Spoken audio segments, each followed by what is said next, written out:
আসসালামু আলাইকুম। HSC completing সেন্টেন্সের আরো একটি গুরুত্বপূর্ণ ক্লাসে তোমাকে স্বাগতম। আজকে আমরা একটি গুরুত্বপূর্ণ নিয়ম নিয়ে আলোচনা করব কমপ্লিটিং সেন্টেন্সে, যেটি বিগত বছরে 2016 থেকে 24 সাল পর্যন্ত মোট 30 বার কিন্তু বোর্ড পরীক্ষায় এসেছে এবং এবছরে চট্টগ্রাম বোর্ড সহ আরো কয়েকটি বোর্ডে এই নিয়মে প্রশ্ন চলে এসেছে। তোমাদের বেলায়ও আসতে পারে, তাই গুরুত্ব সহকারে শেষ পর্যন্ত ভিডিওটি দেখো। তোমরা বোর্ডে যেই বাক্যটি দেখতে পাচ্ছ সেটি চট্টগ্রাম বোর্ডে 2025 সালে এসেছে। সেখানে বলা হয়েছে, corruption is a bane lake to our national development. দুর্নীতি হচ্ছে আমাদের দেশের জন্য একটি বিরাট সমস্যা বা বাধা। ইট ইজ হাই টাইম, এখনই উপযুক্ত সময়। এই it is high time completing সেন্টেন্সের একটি গুরুত্বপূর্ণ নিয়ম এই নিয়মে এসেছে। তো এই ইট ইজ হাই টাইমের 3টা নিয়মে আমরা এই বাক্যটাকে পূরণ করতে পারি। আমরা যেমনটা বাংলা বাক্য আগে করে ফেললাম যে দুর্নীতি আমাদের দেশের জন্য একটি বড় বাধা, এখনই উপযুক্ত সময়, এটা বাংলা বাক্য করে নিলাম। এখন মনে মনে আমাদের ভাবতে হবে যে এখনই উপযুক্ত সময়, এটা কি করার, এটা থামানোর, এটাকে থামানোর এখনই উপযুক্ত সময়। এখন এই নিয়মটা আমাদের মনে রাখতে হবে যাতে আমাদের গ্রামাটিক্যালি কোনো ধরনের ভুল না হয়। আমরা এই নিয়মটাকে 3 ভাগে করতে পারি।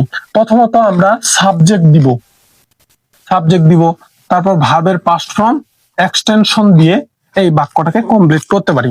অথবা আমরা এইটা লেখার পরে আমরা যদি 2+V1 দিয়ে শেষ করি, তারপরেও কিন্তু আমাদের এই বাক্যটা হবে। তারপরে মনে করো যে এক্সটেনশন আসলেও আসতে পারে।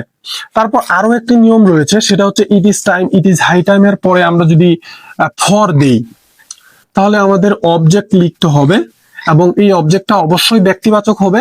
তারপর আমাদের 2+V1 অর্থাৎ ভার্বের প্রেজেন্ট ফর্ম দিয়ে এক্সটেনশন যদি থাকে তাহলে দিয়ে আমরা বাক্যটা শেষ করতে পারি। তো আমরা এই বাক্যটা, যে দুর্নীতি আমাদের দেশের জন্য একটি বড় বাধা, এখনই উপযুক্ত সময়, আমরা কোন নিয়মটা ফলো করে এটা শেষ করতে পারি? আমরা প্রথম নিয়মটা দিয়ে এটা শেষ করব। It is high time we stop ইট।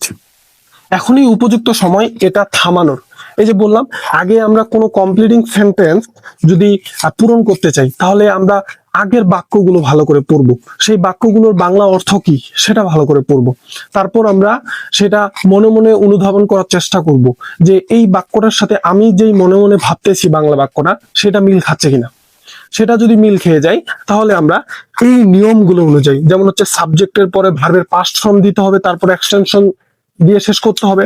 তারপর যদি তুমি এই নিয়মটা বাদ দিয়ে দ্বিতীয় নিয়মটা দাও, তাহলে আমরা এখানে কি করতে পারতাম, যে স্টপ ইট,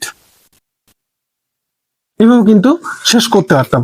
আমরা যদি 3 নম্বর নিয়মটা দিয়ে শেষ করতে যাই, তাহলে আমরা দিতে পারি যে ইট ইজ টাইম বা it is high time for us to stop it. এভাবে কিন্তু আমরা এই 3টা নিয়ম দিয়ে এই it is time, it is high টাইমের নিয়ম শেষ করতে পারি। আমরা নিয়মিত কমপ্লিটিং সেন্টেন্সের ক্লাস তোমাদের সামনে নিয়ে আসব। অবশ্যই আমাদের অনুসরণ করো, অর্থাৎ ফলো করে রাখো এবং এই ভিডিওটি তোমাদের বন্ধুদের কাছে শেয়ার করে দাও যারা এইচএসসি-তে অধ্যয়নরত রয়েছে। আর মনে আছে তো, আমরা এই সপ্তাহটা কমপ্লিটিং সেন্টেন্স নিয়ে আলোচনা করব। পরের সপ্তাহের শনিবারে আমরা এই কমপ্লিটিং সেন্টেন্সের উপরে যাবতীয় সকল বিষয় নিয়ে আলোচনা করব এবং সেটা থাকবে লাইভে, এবং তোমার যেই সমস্যাগুলো রয়েছে সেগুলো নিয়েও কিন্তু আমরা সেই ক্লাসে আলোচনা করব। তাই অবশ্যই শেয়ার দিয়ে রাখো। আমাদের একটা কিন্তু আমরা লাইক কমেন্ট আশা করি তোমার কাছ থেকে।